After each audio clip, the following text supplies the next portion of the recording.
Noong bata pa ako, pangarap ko lang ito. Sa mga panahong sapat na ang panonood ng cartoons, pangongolekta ng kwento, at pag-i-imagine na balang araw, makakarating din ako dito. Hindi ko alam noon kung paano, hindi ko alam kung kailan, ang alam ko lang, pangarap ko. Habang lumilipas ang panahon, dumadami ang responsibilidad.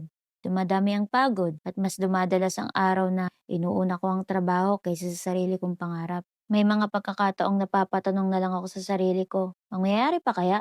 Para ba talaga sa akin to? Ngayon, 30 na ako, hindi na bata, pero dala ko pa rin ang batang minsang nangarap. At ngayon, nandito na ako, sa lugar na minsan ko lang pinangarap, sa imahinasyon ko, sa Hong Kong, Disneyland. Isang pangarap na akala ko dati, hanggang pangarap na lang. Hindi ito bigla ang dumating. Hindi ito swerte lang. Bawat hakbang ko papunta dito ay pinaghirapan ko. Hindi madali ang naging proseso. May mga araw na pagod ako. May mga gabing gusto ko nang sumuko, pero pinili ko magpatuloy. Pinatunayan ko sa sarili ko na kahit mabagal, kahit late, kahit hindi perpekto, darating ka rin sa pangarap mo. Kaya kung may pinapangarap ka man ngayon, huwag mong malitin ang sarili mo. Hindi sukatan ang edad sa pag-abot ng pangarap. Hindi rin basehan ang dami ng beses na nadapa ka. Kung kailangan mo muna magtrabaho para sa mga pangarap mo, gawin mo. Kung kailangan mo maghintay, magtiis, at magsakripisyo, okay lang. Ang mahalaga, hindi ka tumigil mangarap.